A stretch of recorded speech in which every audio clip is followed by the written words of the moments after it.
A very good evening, everyone, from the ballroom here at Eisenhower Hall at West Point. Rich DeMarco with you, the 2016 Army Sports Hall of Fame induction banquet. 9 new members inducted into the Army Sports Hall of Fame. We had the unveiling ceremony just after 5 o'clock tonight, and now the main event, so to speak, the banquet. We'll see videos from each of the 9 inductees.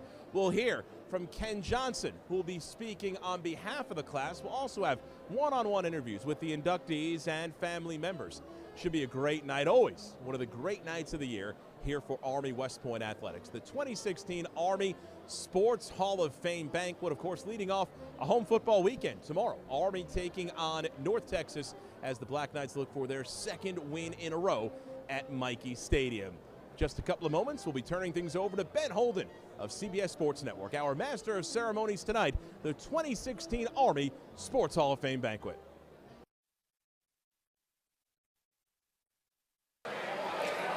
We'd like to thank Lockheed Martin for their continued support of Army athletics and the Army Sports Hall of Fame induction banquet. We'd like to remind you, if you're interested in the photo booth, it will be closed down during the induction portion of tonight's ceremony.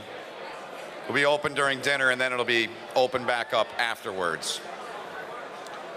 We'd like to welcome you to the Army Sports Hall of Fame induction banquet.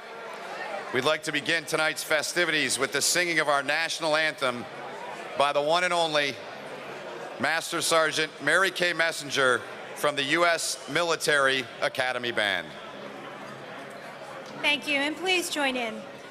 Oh, say, can you see by the dawn's early light what so proudly we hailed at the twilight's last gleaming, whose broad stripes and bright stars through the perilous fight o'er the ramparts we watched were so gallantly streaming in their rockets' red glare, the bombs bursting in air gave proof through the night that our flag was still there.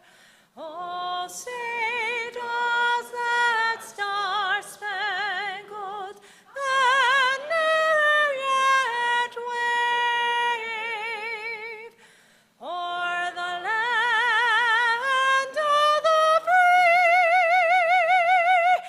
and the home of the brave? Evening. I was going to Facebook Live that, but I figured it'd probably be some kind of violation, so we decided, Mary Kay and I decided against that. I'm kidding, of course. It's a tough act to follow. Thank you. Now I'd like to introduce our chaplain, Colonel Matthew Palikowski, who will offer this evening's invocation.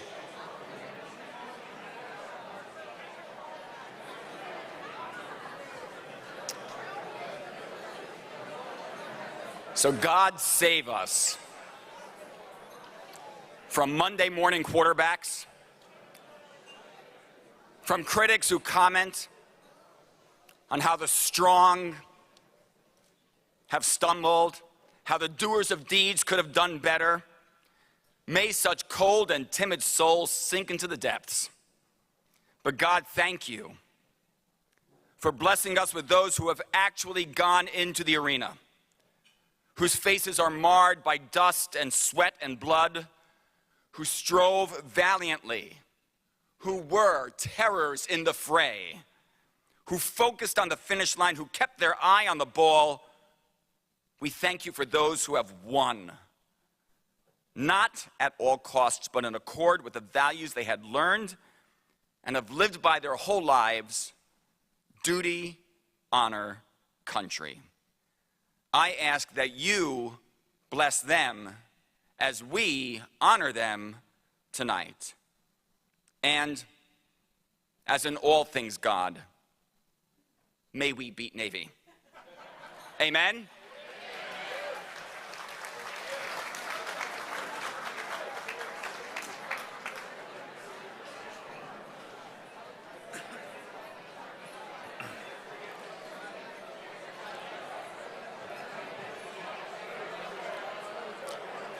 I'd like to thank everybody for being here tonight. My name is Ben Holden. It's a pleasure and an honor to be with you. I've been here 5 years doing the games for CBS Sports Network. This year's been a fun year, certainly, with the team doing as well as they are. And it always means a lot for me to come to West Point.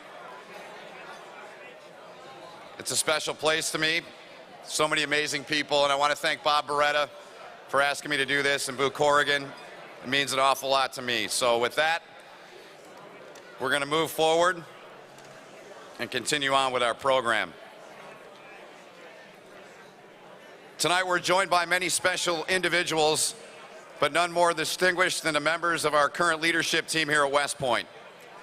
Let's please give a warm welcome to the 59th Superintendent of the U.S. Military Academy, Lieutenant General Bob Caslin, and his wife Shelley.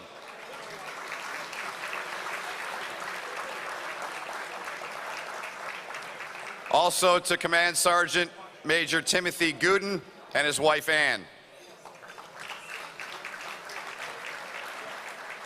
Command Sergeant Major Dave Ripplemeyer. Army's Director of Athletics, Mr. Boo Corrigan, and his wife Kristen. West Point Chief of Staff Colonel Wayne Green and his wife Tara. And we'd also like to extend a special welcome to all of our distinguished visitors and family members here tonight. Amongst those, Dr. Mark Emmert, President of the NCAA, who's right here at the table in front of me. And last but not least, Jennifer Heppel, Executive Director of the Patriot League. Not sure where she's at. Also at this time, we'd like to acknowledge several current members of the Army Sports Hall of Fame joining us here tonight. The list is done alphabetically, and it's a pretty long one, but we're glad to honor everyone here. We start from the class of '78. Kurt Allitz, who was inducted in 2008.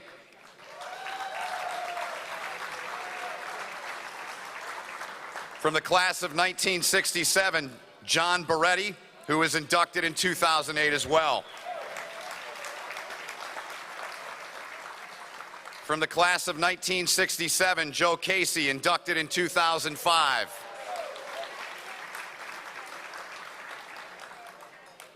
From the class of 1959, and he's welcome in our broadcast booth anytime, Pete Dawkins, who was inducted in 2004. He's been up there with us twice, and they've scored, I believe, on both possessions, so you can come up anytime, Pete. Former Army lacrosse head coach Jack Emmer, inducted 3 years ago in 2013. From the class of 1955, inducted in 2014, John Fagan.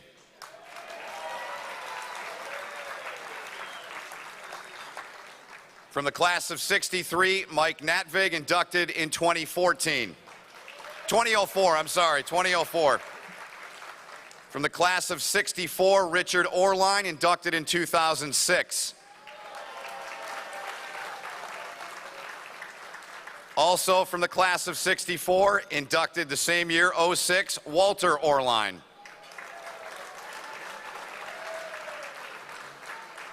From the class of 1970, Jim Oxley, inducted in 2014. From the class of 1968, Mike Pallone, who was inducted just last year.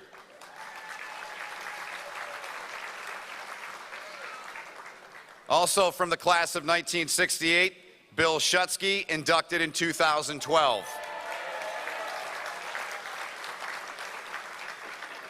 From the class of 1970, Gary Steele, inducted in 2013.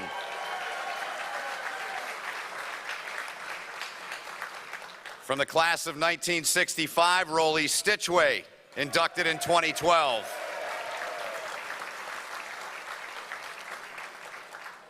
And from the class of 1961, Al Vanderbush, inducted in 2013.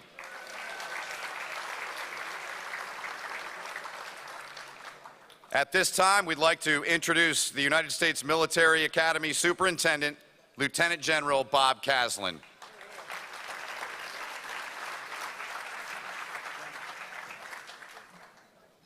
Well, thank you very much, Ben. Good evening, everybody, and welcome to the 2016 Army Sports Hall of Fame Banquet. It's just really fantastic to be able to be here to reacquaint with so many old friends. You know, all the people that were already mentioned that were previous Hall of Fame inductees. It's just fantastic. I got a chance to also meet some of my former bosses, Charlie Johnson, Casey Skull, and Al Vanderbush. So I always give you all the credit. I wouldn't be here today if it wasn't for your mentorship when there was a young lieutenant out there trying to figure out which way to go. I'd also like to welcome, I know they were mentioned, Dr. Emmerich, the president of the NCAA, and also Jen Heffel, the commissioner for the Patriot League. So great to have all of you there with us as well.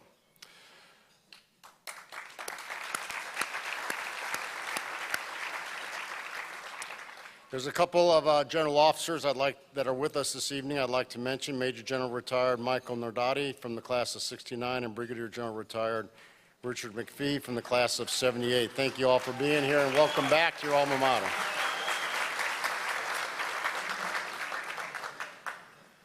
So tonight we have the privilege of honoring West Point's finest athletes who make up the Hall of Fame's 13th induction class. Leroy Allitz, a wrestling coach who mentored 10 All-Americans and produced Army's only national champion during his 24-year tenure, who was also one of my wrestling instructors when plebe Bob Caslin was trying to learn how to wrestle. Tommy Bell, a first-team All-American and four-year football letter winner, who was Army's first running back to rush for more than 1,000 yards in a single season. Townsend Clarke, a first-team All-American linebacker and three-year letter winner, who also played on the men's basketball team for 2 years. Anthony Clay, who helped Army earn 3-star victories over Navy as a member of the swimming and diving team, earned 4 All-American honors, and set 3 Army records. Colleen Criskillo, 11-time All-American selection in women's swimming, who earned 4 NCAA championship silver medals and set 5 Academy records. John Hammack, a 4-year letter winner and 4-time heptagonal champion who led West Point to 2 back-to-back indoor heptagonal championships as well as an outdoor championship. Kenny Johnson, first-team All-American and 3-year letter winner who was part of 3 Army squads that went 23-7 during his career. Steve Pembrook, the first West Point golfer to go All-American and 4-time letter winner, as well as a 2-time medalist at the Eastern Collegiate Golf Championship. And John Ramus, who captured the Eastern Intercollegiate Boxing Association crown in 1932, making him the first cadet to win an intercollegiate championship and earning him an Olympic tryout slot, and who also earned class numerals in football and in baseball. This class of inductees is absolutely outstanding. Would you please join me in another round of applause?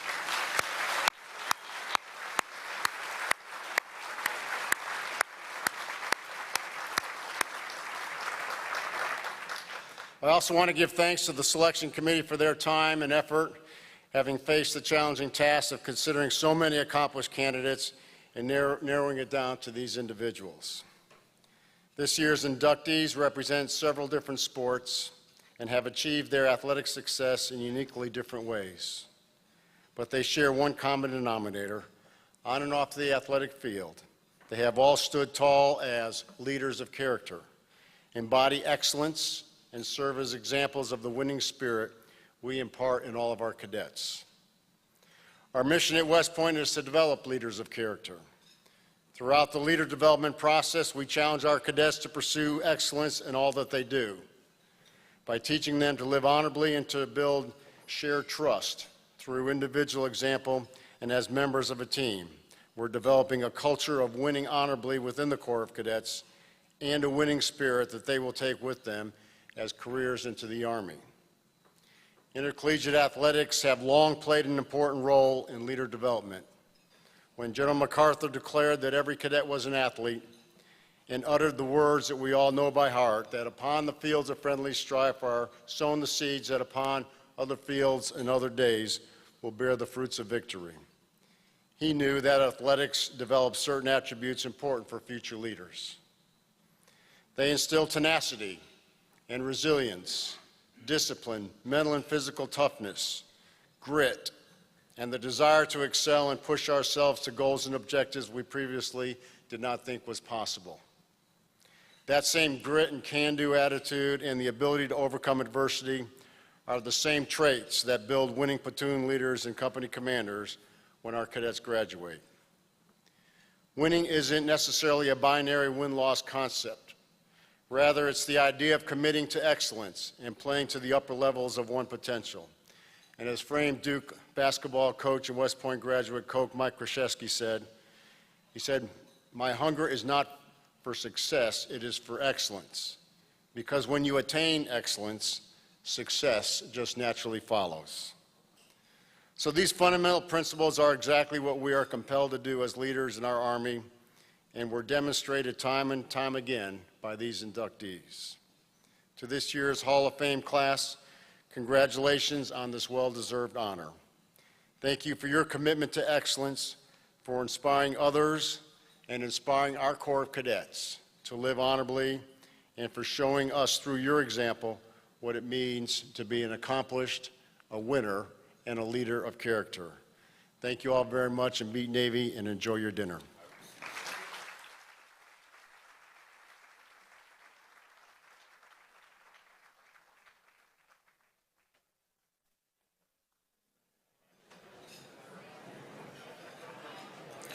And that's what's next on the rundown, dinner. So enjoy your meal, and in a few minutes we'll begin the program and we'll induct 9 great honorees into the Army Sports Hall of Fame. Rich DeMarco back at Eisenhower Hall, the 2016 Army Sports Hall of Fame banquet presented by Lockheed Martin. 9 new inductees, including a wrestling coach for 24 years here at West Point, Leroy Allitz, and represented by his son, also an Army Sports Hall of Famer, and that's Kurt Allitz. Kurt, great having you here. And for your family, I know you spread it out. Your sister spoke at the unveiling ceremony. Must be a great honor for you guys all to share. It is a huge honor, and you know, it's great to have most of my brothers here. Leroy had 4 sons, 1 daughter. We got 3 of those sons here. His favorite daughter spoke. Well, yeah, she made that perfectly clear. But it is a huge honor, and I think my dad, I'm obviously biased toward my dad, but I think he really understood West Point and the role of athletics at West Point. And I grew up seeing that, and it's just a tremendous, it's just an honor to be here for him. The impact on you, where you're growing up, he's a wrestling coach here, you decide then to come here and take your own athletic career. Right. I would say I was probably a small disappointment to him, because I was a straight line athlete. I didn't have many skills in that regard. But he really he taught me so much. You know, never give up, set a goal, go for it. And then the other thing he taught me was, you got to beat Navy. So it was special to come here, especially he was still here at the time. Well, Kurt, we appreciate a couple of minutes. Best of luck to your family. Congratulations. Enjoy this entire weekend. It's a great weekend. Thank you. That's Kurt Allitz joining us, the son of Leroy Allitz, one of the 9 new inductees into the Army Sports Hall of Fame. We'll have more coming up from Eisenhower Hall in just a moment.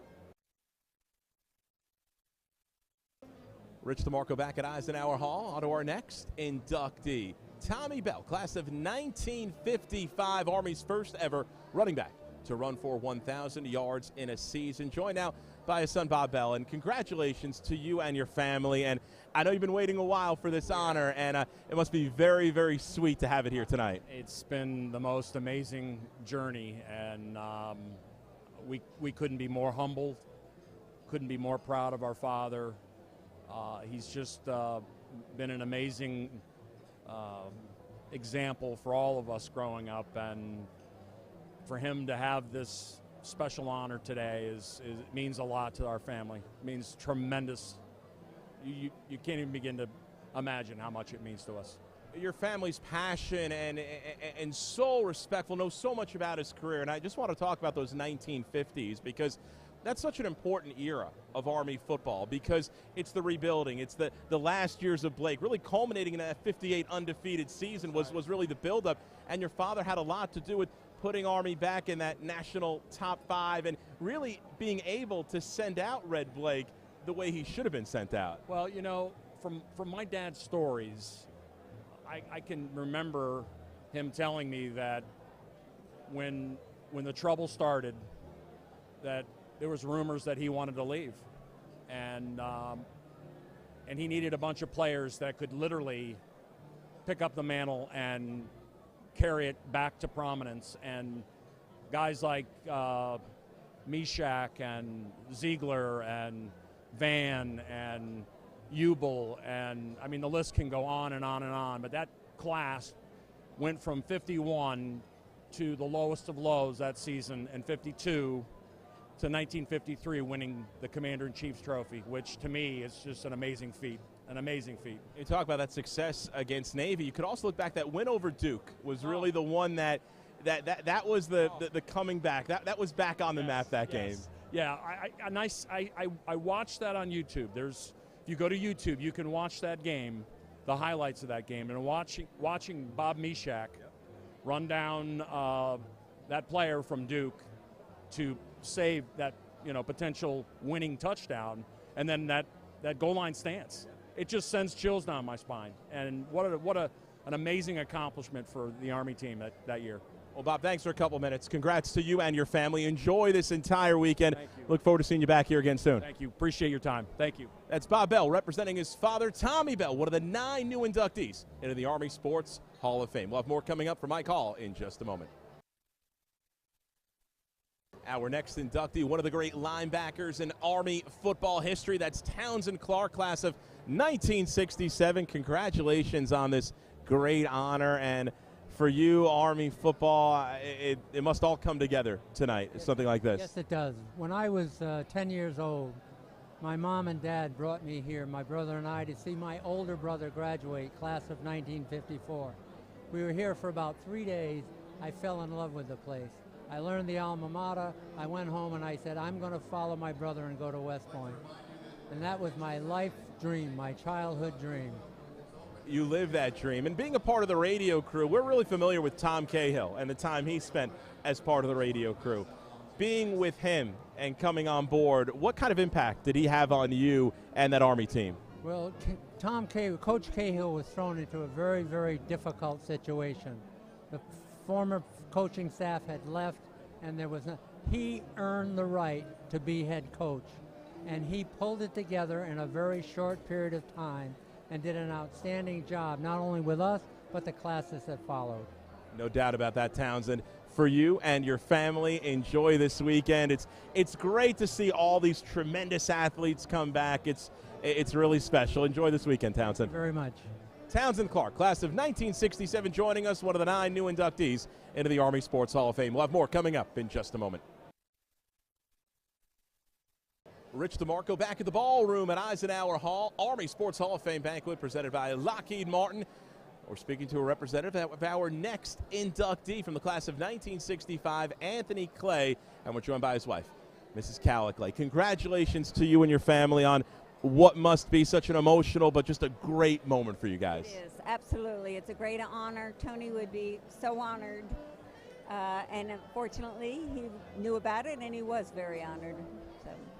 Being in the area, and you mentioned living in New York City, having West Point, how much was it a part of your lives after his time at West Point? Major part. We were here all the time. Our daughter was little. We came up and they had bagpipes and we'd picnic and joined in, and we were tailgating and going to football games and swimming meets and stayed at Coach Ryan's house, and it was a major part of our lives. Well, great memories for you. Enjoy this weekend. Thanks for spending a couple of minutes. Thank you very much. That's Mrs. Clay representing Anthony Clay, class of 1965, one of our 9 new inductees into the Army Sports Hall of Fame. We'll have more from Mike Hall in just a moment. Rich DeMarco joined by Colleen and Crisillo, class of 1991, an 11-time All-American in the pool for the Black Knights, a Patriot League champion, Patriot League 25th anniversary team member. And Colleen, bringing back a lot of memories. We were just talking before we came on air, and this maybe is a nice little trip down memory lane these last several months.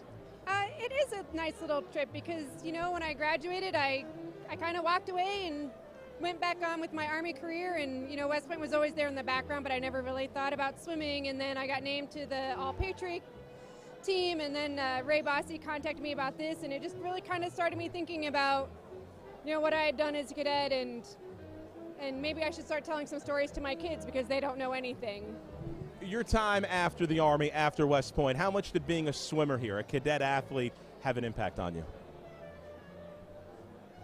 If you were, maybe if you were here as a cadet and didn't have that athlete experience. You look at how decorated you were. Your coaches, you mentioned Coach Bossy, Coach Ryan. How do you think they played a part in how you were able to live your life since then, until 25 years from then until now? You know, I think the experience I took away is the importance of teamwork. You know, everything we do in life really is about individual accomplishments. It's really what we bring to the table and how hard we work. But at the same time, you can't do it alone. You're not on this path alone. You're not going to achieve the mission by yourself, and you need your teammates, you need your company mates, you need your classmates, you need your support groups to help you succeed. And so that's probably what I took away, is how much I rely on those around me to do what I need to do. Tremendous. Enjoy this weekend with your family. I'm sure it'll be great being at the game tomorrow. And yeah, we're kind of excited about that. Well, have fun, and look forward to seeing you back here telling more of those stories about your career. All right, thank you very much. I appreciate it. Class of 1991, Colleen and Crisillo, one of the 9 new members into the Army Sports Hall of Fame. We'll have more in just a moment. Rich DeMarco back at Eisenhower Hall with John Hammack, the son of John Hammack, one of our 9 new inductees into the Army Sports Hall of Fame, class of 1949, and just an absolute stud track and field athlete for the Black Knights. You gave a very impassioned speech at the unveiling of your father's career and learning about his career, and really made a big impact on you. Oh, no question about it. You know, I'm sure every son of a West Point grad, you know, lives in the paradigm of duty, honor, country. And, you know, I can still remember probably 45, 47 years ago, my first trip to West Point with my dad. And back then there was the old indoor track, and coming from Texas, we didn't have indoor tracks. And seeing that, and my dad actually showing me the pictures of that relay where he set the record, ran the anchor leg and run the guy down, and it was a big deal, and it was the breakthrough moment for my dad's career.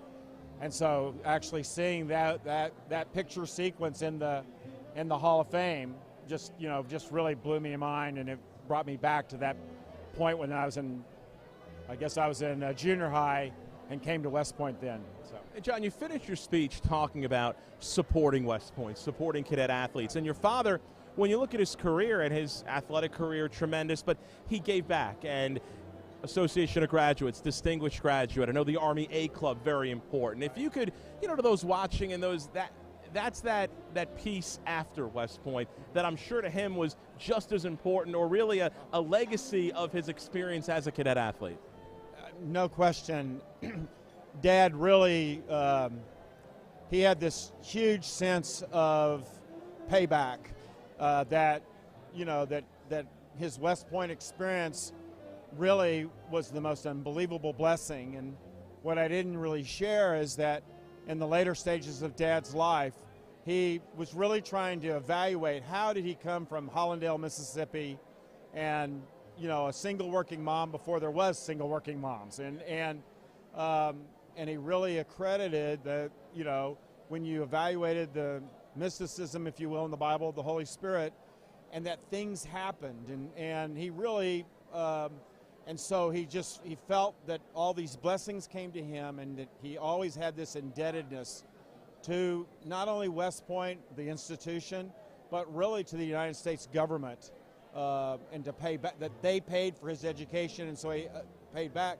And so what you may not be aware of is that Dad was actually a special assistant to the Deputy Secretary of Defense. And so he actually worked in the Pentagon in '72, so long after he had graduated, and he had a successful oil and gas career, but he put it aside and moved my junior year in high school up to D.C. and did that volunteer work as well. So, well, yeah. Tremendous story, tremendous legacy, and we want to thank you for spending a couple of minutes. Enjoy this weekend, and just great hearing the great stories and your father's accomplishments. Yeah. Well, we're, you know, it's unfortunately Dad passed away this year. You know, last Friday would have been his 90th birthday, and that, you know, just anyway.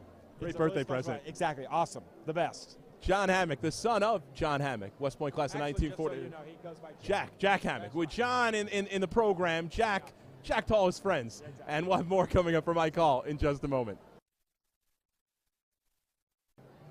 Rich DeMarco back at Eisenhower Hall, the Ballroom 2016 Army Sports Hall of Fame Banquet presented by Lockheed Martin with our next inductee, who actually will be speaking on behalf of the class. Ken Johnson. Kenneth Johnson, Lester Kenneth Johnson. Had to sneak that one in there. Class of 1969. Congratulations. Thank you very much. Thank you very, very much. It's pretty amazing stuff. Spent some time with Townsend Clarke and about those late 60s. And I'll start with this question to you. And being a part of the radio crew at Army for Army football, we know a lot about Tom Cahill, the time he spent with the radio crew. And to players who played under him, he had such an impact on them during his time. Oh, fantastic. As you recall a little bit about the history, he was my plebe coach. We couldn't play varsity football at the time, I think until the late 70s, 76, 78. I don't know what the rules were in the NCAA. So we had to play freshman football. He was our plebe coach.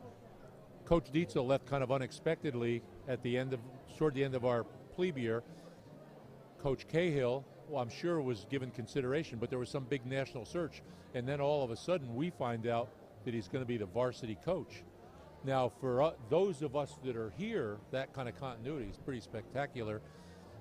And Coach was a different kind of guy. He wasn't a big promotional guy. But he exuded confidence to the point where, and I'm going to talk a little bit about this tonight. He hired assistants and delegated a great deal of authority to those assistants, which in a lot of big league football programs you don't see. Head coaches are the head. I mean, you'd have a hard time naming 2 or 3 assistants at Alabama unless you were a real huge Alabama fan.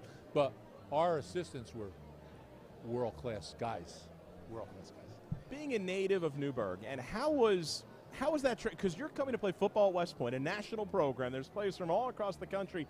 You're coming down the road. I'm sure Army football was a big part of when you were in high school being so close by.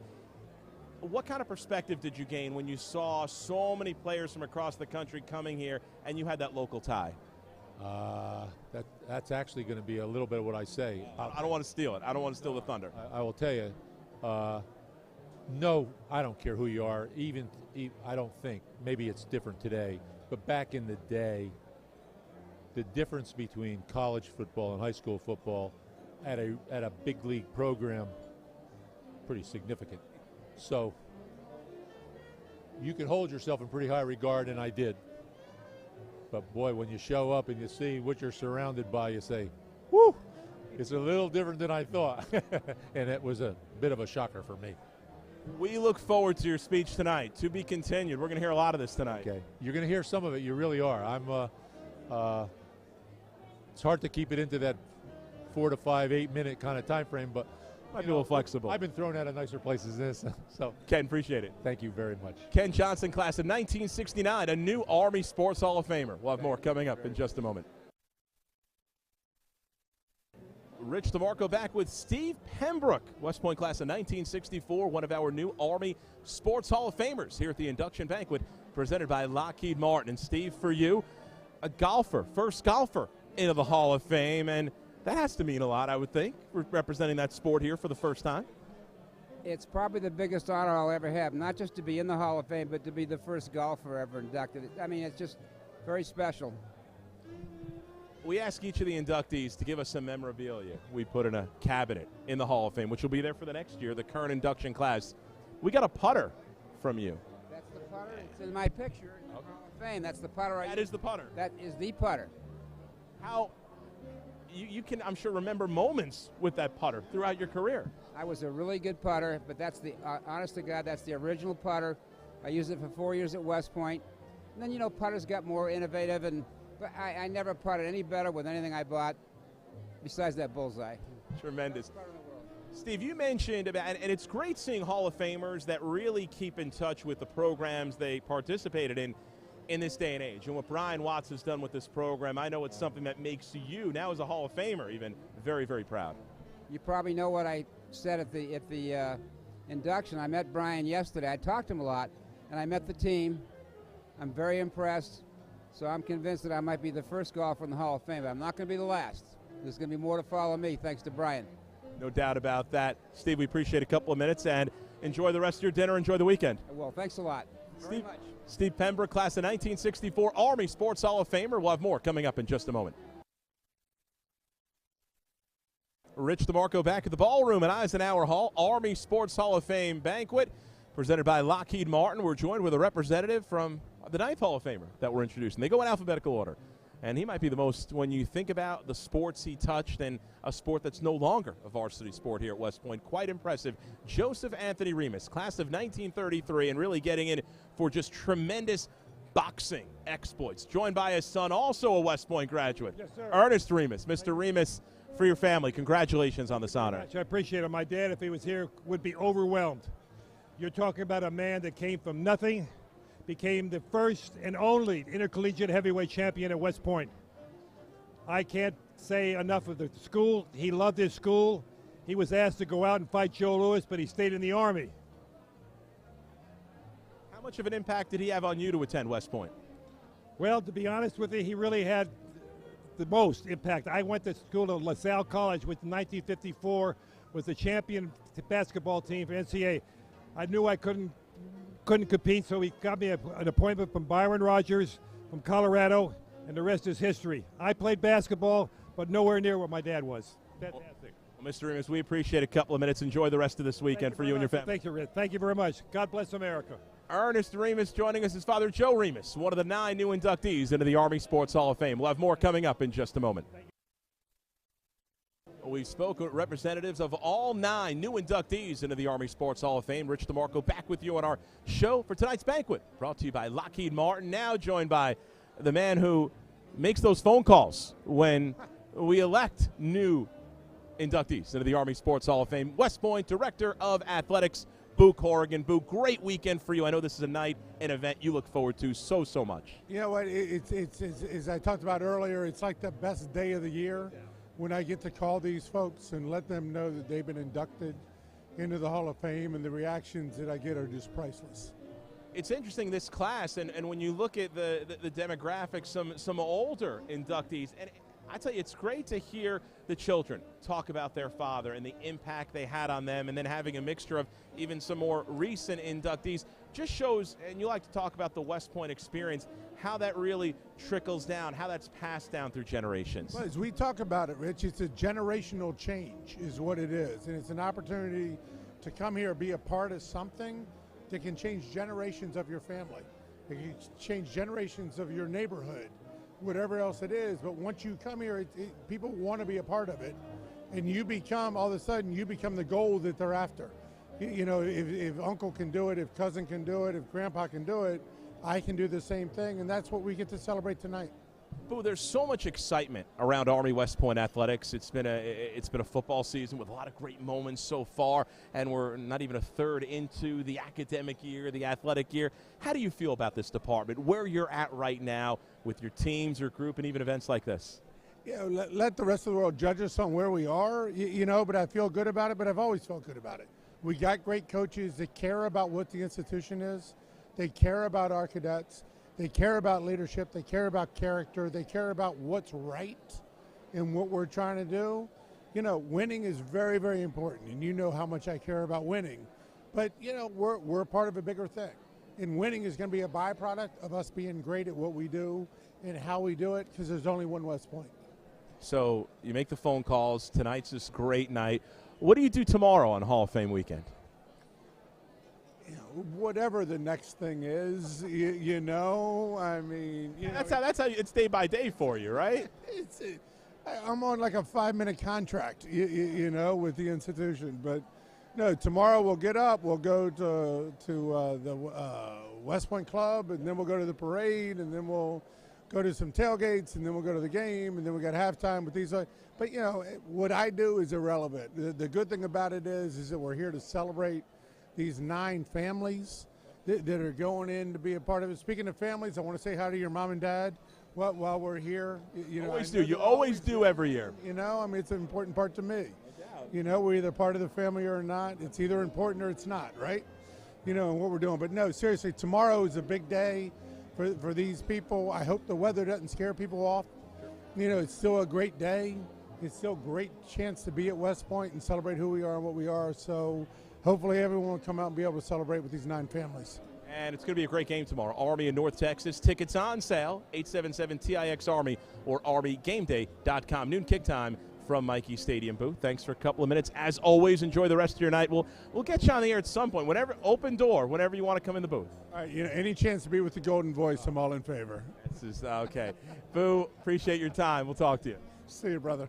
That's Army Director of Intercollegiate Athletics, Boo Corrigan, joining us here at the Army Sports Hall of Fame banquet presented by Lockheed Martin. We'll turn things over to Ben Holden, our Master of Ceremonies, coming up in just a moment with the formal portion of tonight's program. With our program as we honor 9 new outstanding members of the Army Sports Hall of Fame. At this time, we'd like to invite U.S. Military Academy Superintendent Lieutenant General Bob Caslin and Army Director of Intercollegiate Athletics, Boo Corrigan, to find their way to the front stage area to assist in our special presentation to the members of the Army Sports Hall of Fame class of 2016.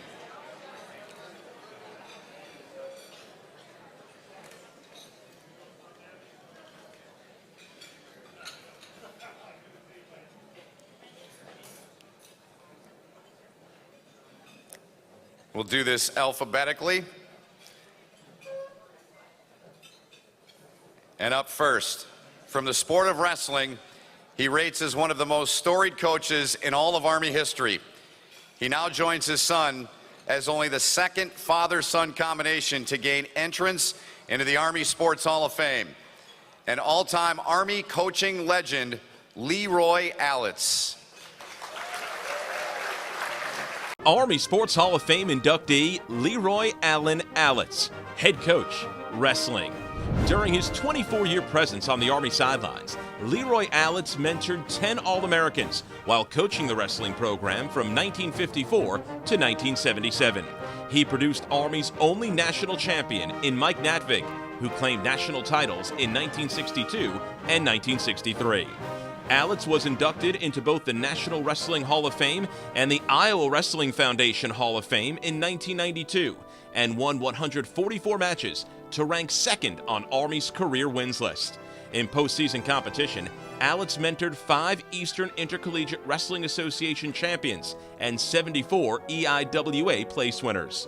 Along with his service at the Academy, Allitz also chaired the NCAA Rules Committee for 6 years and worked on USA Wrestling's governing council for 12 years. From the sport of wrestling, Leroy Allen Allitz, head coach. Accepting the plaque on behalf of Leroy Allitz, his son, Colonel Kurt Allitz, who was inducted into the Army Sports Hall of Fame in 2008.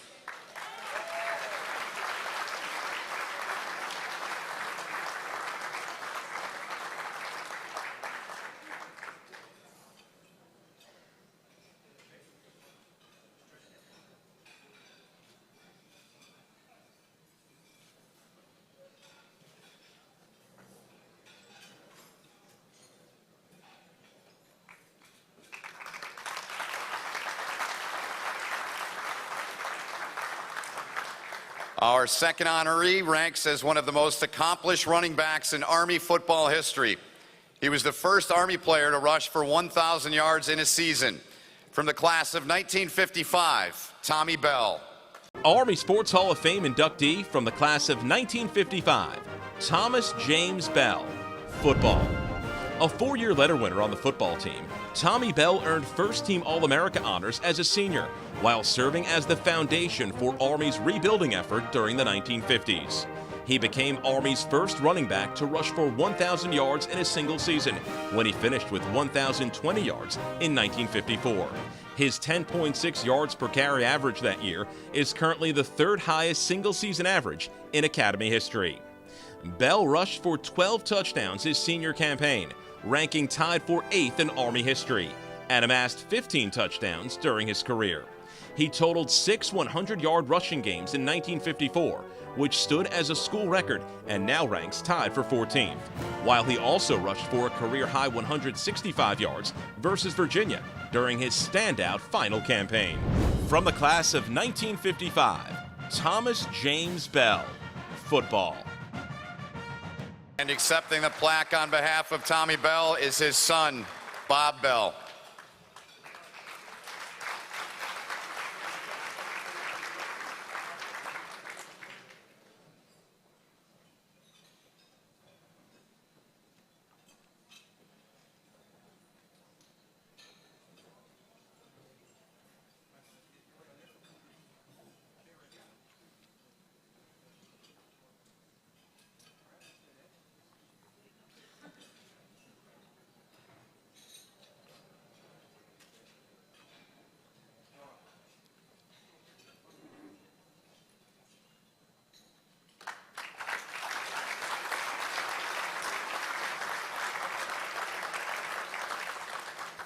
Staying with football, our third inductee, a former standout and one of the finest linebackers in Army football history. From the class of 1967, Townsend Clarke. Army Sports Hall of Fame inductee from the class of 1967, Townsend Sutherland Clarke, football, basketball. A first-team All-America selection at linebacker, Townsend Clarke served as team captain in 1966 when Army finished with an 8-2 record under first-year head coach Tom Cahill. Clarke is widely regarded as one of the top linebackers in Army's storied football history. Clarke was known for his tenacious style of play and led the staunch Army defense to a combined 16-3-1 record during his career with the Black, Gold, and Gray. A 3-year letter winner, Clarke played on teams that posted a 2-0-1 record against Navy. He was selected for the Coach's All-America game following his senior season in 1966 and was also a 2-year member of the basketball team. From the class of 1967, Townsend Sutherland Clarke, football, basketball. Ladies and gentlemen, Townsend Clarke.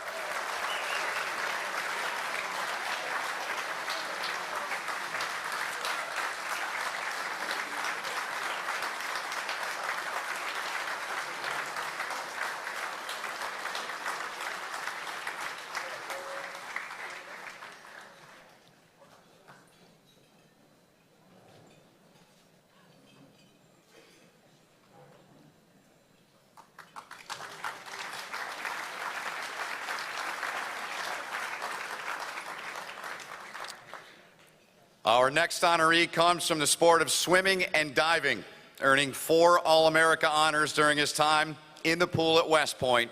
From the class of 1965, Anthony Clay. Army Sports Hall of Fame inductee from the class of 1965, Anthony Hugh Clay, swimming and diving. Having helped Army earn 3 star victories over Navy during his 4 varsity seasons on the swimming and diving team, Anthony Clay collected 4 All-America honors during his career. He earned citations in the 100 free in 1963 and in the 400 free relay during the 1963, 1964, and 1965 seasons. A 1965 graduate, Clay anchored the Academy and NCAA record-setting 400 free relay team at the 1963 Army-Navy meet that was selected as the number 2 seed at the 1963 National Championships. He established Army records in the 50 free, 100 free, and 200 free, while contributing to Academy standards in the 400 free relay, 200 free relay, 200 medley relay, and 400 medley relay. A 3-time competitor in the Eastern Intercollegiate Championships, Clay received West Point's Class of 1923 award while swimming under Hall of Fame coach Jack Ryan.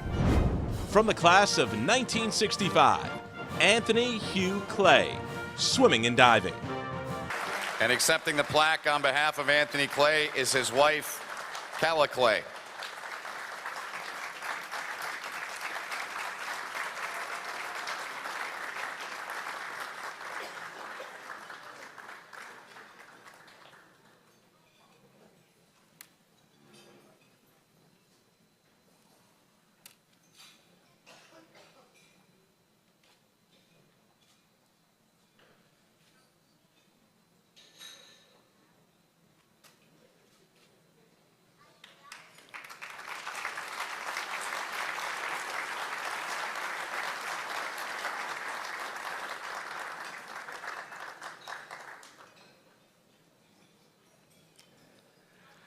Our next honoree also comes from the sport of swimming and diving. She remains one of the most decorated swimmers in Army history.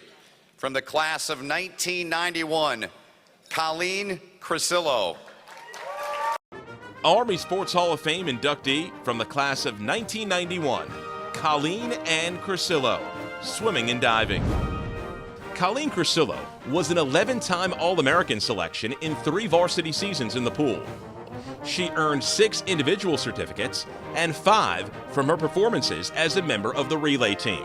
Crisillo captured 4 silver medals at the NCAA championships in the 100 and 200 breaststroke events during her career with the Black Knights. She swam under fellow Hall of Famer Jack Ryan and led the women's swimming and diving team to its first and only Patriot League title her senior season in 1991, and is a member of the conference's 25th anniversary team. Prior to the Patriot League, she was an 11-time Metro Atlantic Athletic Conference champion. Crisillo graduated with 5 Academy records, including the 200 breast, which stood for 22 seasons.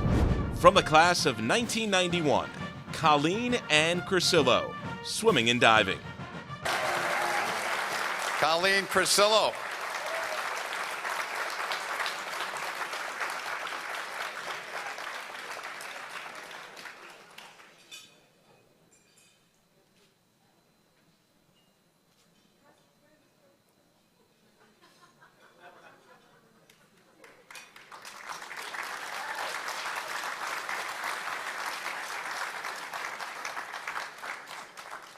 Our 6th honoree was a standout performer on the track during his time in the black, gold, and gray. He's from the class of 1949, John Hammack. Army Sports Hall of Fame inductee from the class of 1949, John Asa Hammack, track and field. John Hammack competed in 4 seasons and was a 4-time individual heptagonal champion, including 3 titles in 1948. He led Army to back-to-back indoor heptagonal championships in 1948 and 1949, and helped the cadets rebound from a 2nd-place finish in 1948 in the outdoor heptagonal championships to capture the title in 1949. A 4-year letter winner, Hammack was on a pair of relay teams that claimed relay wins at the prestigious Penn Relays. He was captain of the 1949 indoor and outdoor teams. Hammack was chairman of the West Point Association of Graduates and an AOG Distinguished Graduate. From the class of 1949, John Asa Hammack, track and field. Hammack family's at this table. His son John will come up with his mother. Congratulations.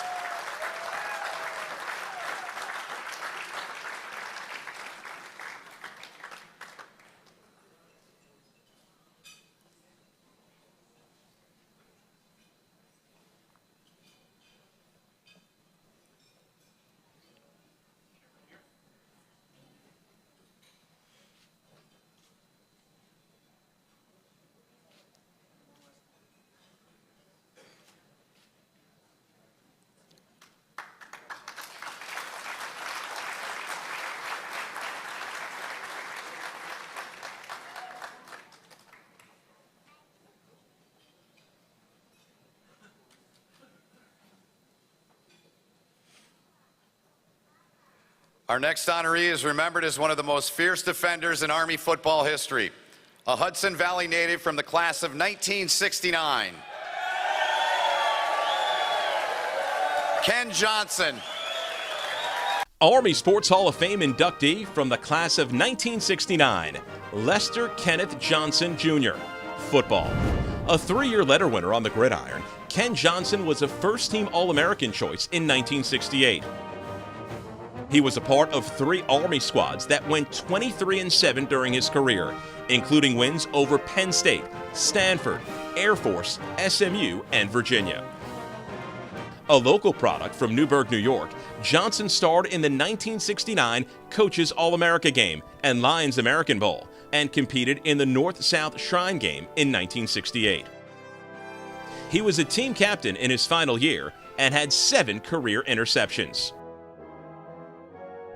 From the class of 1969, Lester Kenneth Johnson, Jr., football. Maybe you've heard he's got a cheering section, folks. Ken Johnson.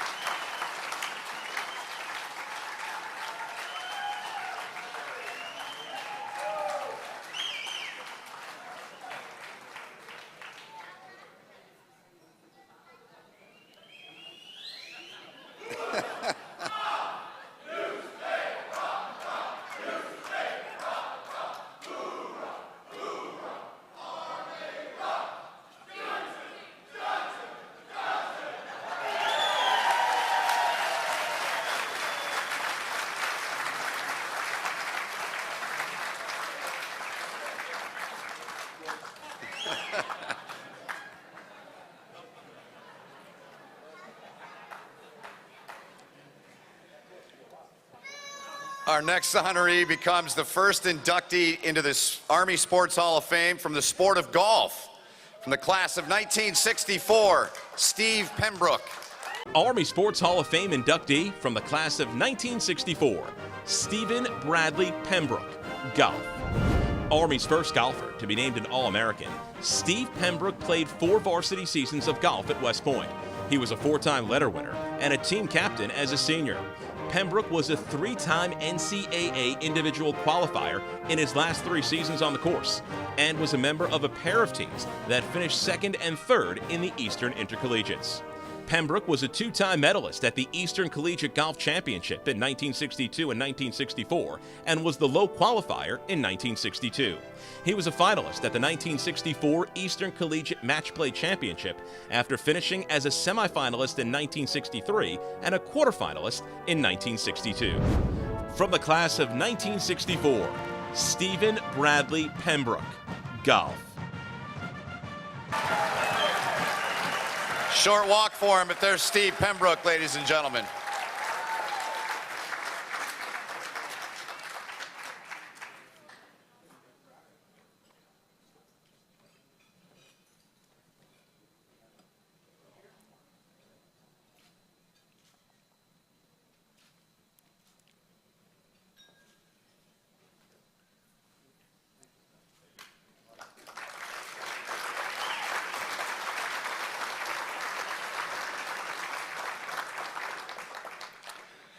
Our final honoree tonight, a 3-sport standout during his time as a cadet here at West Point, but gained his most acclaim in the boxing ring.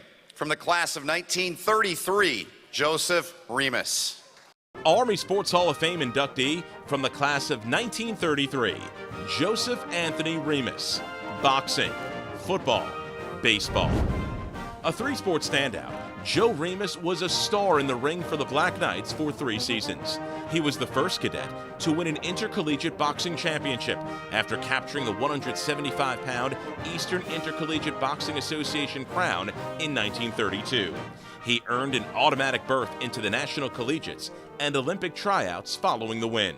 Remus led the team to a 6-1-1 mark in 1932 and was elected captain in his senior season. He capped his final year by going undefeated in all regular season bouts and helped Army to a 4-0-1 record. In addition to boxing, Remus also participated in football and baseball during his time as a cadet, but clearly made his strongest contributions in the boxing ring, where he remains one of the most decorated performers in Academy history. Remus becomes just the second boxer elected to the Army Sports Hall of Fame, joining Donald Hall, who was selected for the same honor in 2014.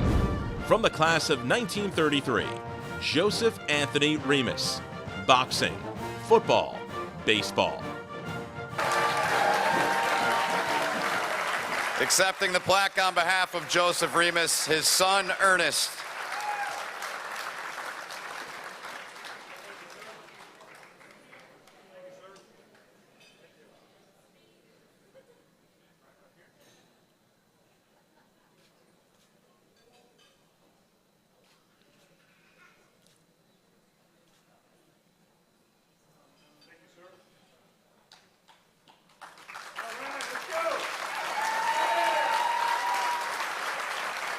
So the script says a round of applause for all the inductees, which we'll do, but based on Ken Johnson's cheering section, the rest of you are going to have to bring it. Let's hear it for all the inductees this fine evening.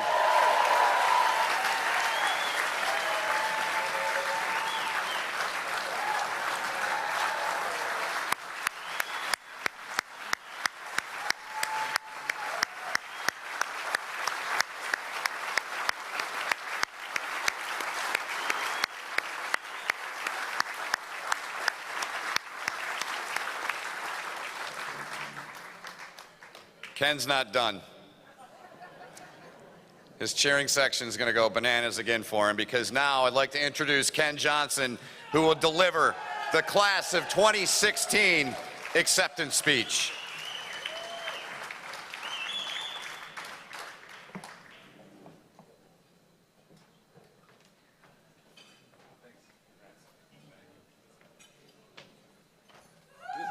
This is as close as I'm ever going to get to being a valedictorian. I just want everybody to know that. Thank you very much. Thanks, General Caslin. Thanks, Boo.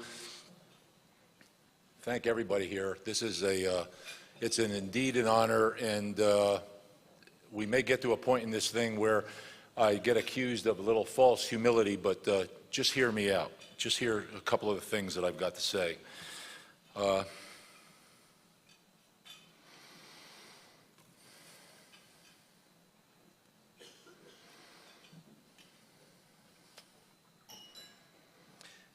The guidance that I was given for this thing was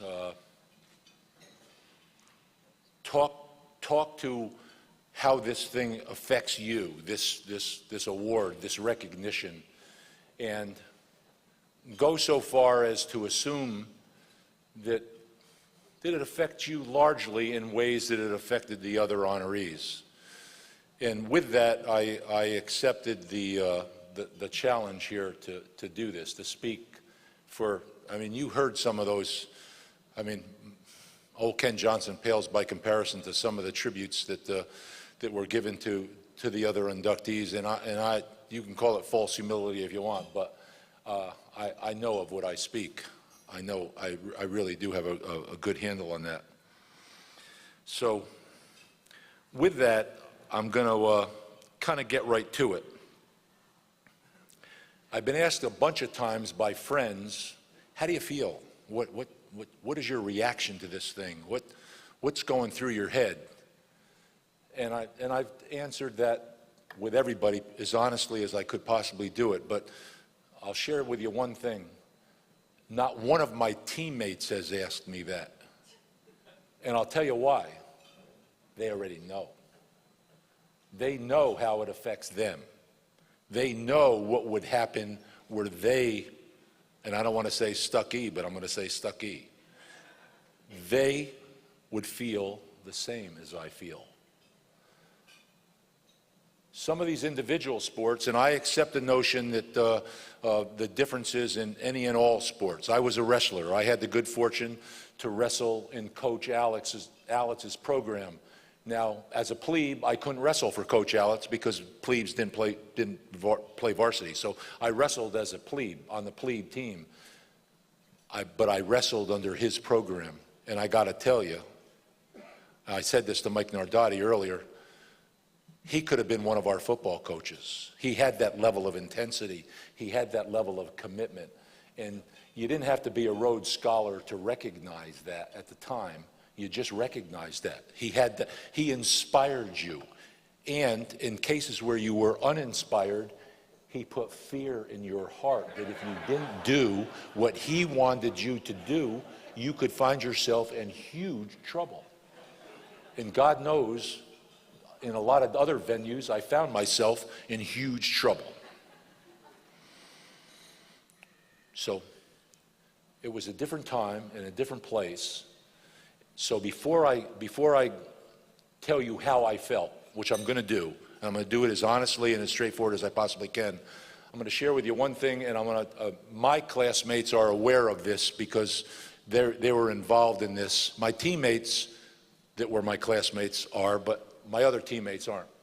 We had a friend, a classmate, who came up with this great idea, which turned out to be a great idea. It's one that I didn't have much feel for at the time, and he was going to create a legacy book. And in this legacy book, he was going to ask us, each of his classmates, to look at themselves through the lens of their military academy experience 45 years down the road and talk about who you are, what you became, how it impacted you, what happened in those 45 years from a military academy graduate standpoint.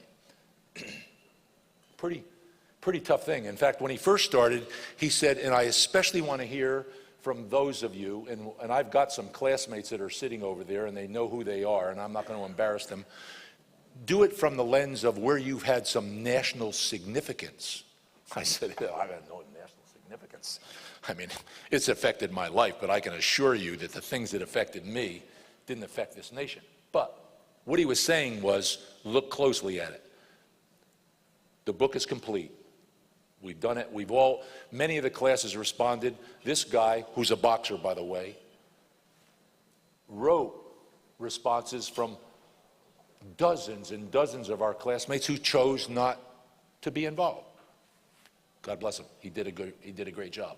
But for those of us that did, families stood out far and away through that thing about what we were taught and the importance of family in our life and the importance of strong personal relationships. So what I'm going to do here is give you a little bit, before I answer the question, I'm going to give you a little bit of a tell. Family was certainly far and away the most important thing, looking back at the things that have impacted my life. I'm not going to talk about that night. That doesn't, like I told a subset of you, that doesn't compare to being mentioned here in this capacity.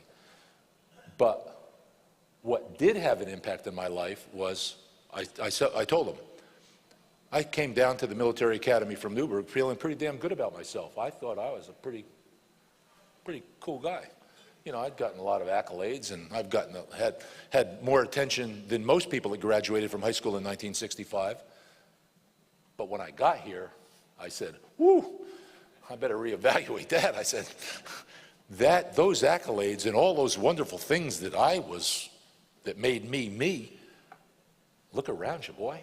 You might have to tone down your feeling of self-regard. That was the first one. The second one was that it became abundantly clear that I was going to get to play football for the next 4 years of my life. And at the time, I was in love with Linda. We had no children, obviously, but it was abundantly clear that the most important thing in my life, next to what would become the most important thing, my wife and my family, was play football for Army for 4 years. Plebe football, or I was pumped. I mean, that's as good as it got. And then the third, what I called in my little write-up, a flashpoint was, wow, this organization that I'm a part of, this thing called the United States Army, that I didn't know much about. I will tell you, I've shared this story with a bunch of people. I don't have a lot of great military DNA. I tell everybody that my dad's claim to fame was he made PFC on 3 separate occasions in the United States Army, and he got busted back to E1 on 3 separate occasions. he wasn't the best of soldiers, and man, I got a little of that. I wasn't, I was okay. We don't need to talk about that. So those three things were, uppermost in my mind. So when I got this call from Boo, and he indicated that this was happening, I became reflective. And think of that word, because my feeling, to my feeling now, what I feel from way down deep inside, honest to God, no bull, I'm very, very reflective. And I'm reflective on a number of different fronts. My first reflection are my teammates and my classmates, but my teammates, because this is the Army Sports Hall of Fame. This football is a team sport. Nobody does something so great that they get in, and O'Toole doesn't, or Yarnell doesn't, or Wheelock doesn't. That doesn't happen in football. Whatever somebody does has a direct bearing on what somebody else does or doesn't do. That happens to me. It's very reflective. And I will tell you that while I'm delighted for the recognition, I'm not a shrinking violet, I'm accepting this on behalf of my teammates. And my teammates, not just my teammates that graduated in '69, but like I said to that smaller group here, we're blessed with 66, 67, 68, 69, 70, 71. We were blessed with some fantastic athletes. So classmates, friends, people who sacrificed what we all sacrificed for and gave as much as we gave, and we did, we worked hard. I'm accepting it on behalf of those folks. So reflective is very important. And then I got to thinking, and this is the part that the Coach Alex thing really got me, because he scared the hell out of me. Coach Pallone could let people punch you in the face whenever he wanted to, so that was the first thing. But Coach Alex he ran the wrestling program, of which I was the heavyweight, the first team plebe heavyweight wrestler. So I knew from some distance he was watching everything I did. That was scary. He was one of those kind of coaches, and we had several of them. And I'm going to mention some. I can't mention them all, but they're going to be quick. And they deserve a lot more than being mentioned quick. Bob Ward, Bill Meek, Dick Lyons, Bill Parcells, Bob Meshach, who one day I predict somebody from his family will be here telling you some stories like this on his behalf. Jack Hecker, John McCauley, Ralph Hawkins, Kenny Hatfield, and first and foremost, Coach Tom Cahill, who had the temerity to hire all those guys as a brand new head coach in the NCAA and delegate responsibility to them and authority to them to teach me. And they did. All of them did. And I benefited immensely from that education. So I'm not just reflecting on the boys here, because we really worked hard and we deserve everything we get. We did work hard. Everybody works pretty hard here, doing a whole bunch of different things. But these coaches, sometimes anonymously, and in our case, without a tremendous amount of national fanfare, with the possible exception of Coach Parcells, who had a fair amount of national fanfare, got his start here being one of our coaches, being Tommy Wheelock and Steve Yarnell and Casey Scull's coach. And he actually said to me one day, which was one of the highlights of my career, he said, you know, I'd like to include you with my group of down linemen. He said, he was a down line coach. He said, I'd like to include you. He said, but it wouldn't be fair. He said, you're just a linebacker. Okay, coach, I love it. I mean, I love that he told me that, you know. He thought he was putting me a little bit in my place, making sure I knew, but I knew what he knew. He was saying something nice to me without really being direct about it. This is an incredibly humbling experience. It really is. I just wish everybody, I wish all of you could, I wish your kids could, I wish your grandchildren could and will, to feel what I feel, and I really do, but I'm reflective. I know what my contributions were, and they're not this. I don't, honest to God, I don't deserve all this. What I deserve is to stand up here with this bad boy and say, not just to you fellow teammates and not just to you classmates, but to all of you athletes and all of you grads and all of you friends and relatives of grad. Thank you so very, very much. It's an incredible honor, and I know in the bottom of my heart that I'm speaking for all 9 of these inductees. They couldn't possibly be more excited about being singled out and recognized for doing something that they loved and were prepared to commit to. So thank you very, very much.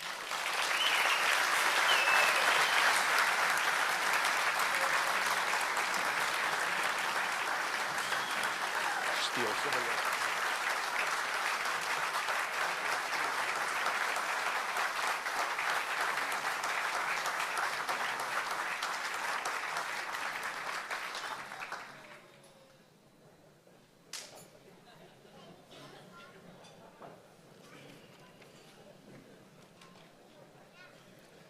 All right. Thank you, Ken. That was awesome. Very inspiring. And again, to all the inductees, congratulations to everybody on being inducted into the Army Sports Hall of Fame. Before we all break for the evening, go our separate ways, we'd like to gather the inductees in front of the stage immediately after the conclusion of the event for an official group photo session.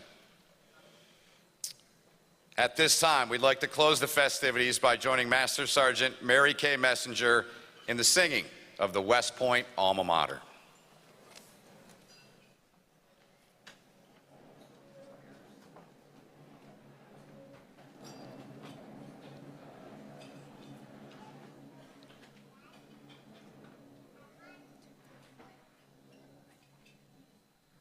Well, the General's asking for 3.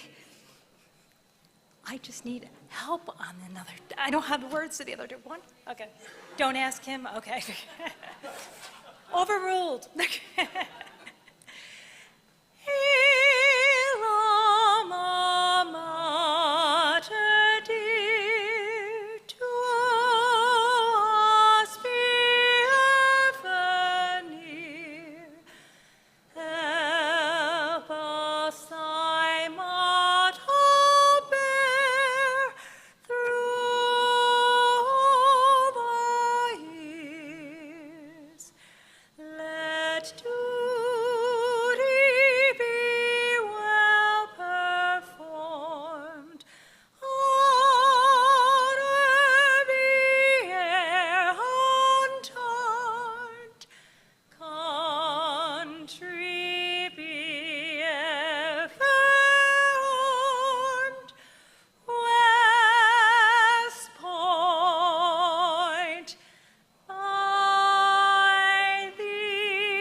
So that's it. I can't follow that. I mean, I had to try to follow that twice. That's a lot of pressure. Seriously, though, we want to thank everyone for being here tonight, as well as Lockheed Martin for their great support of the Army Sports Hall of Fame. We look forward to seeing everybody back here a year from now. And we want to remind you, the photo booth is open till 10. It's a really cool thing. Go out there and get a picture. It's a great memory. Thanks for letting me be a part of this special night. Enjoy the rest of your night, and we'll see you tomorrow.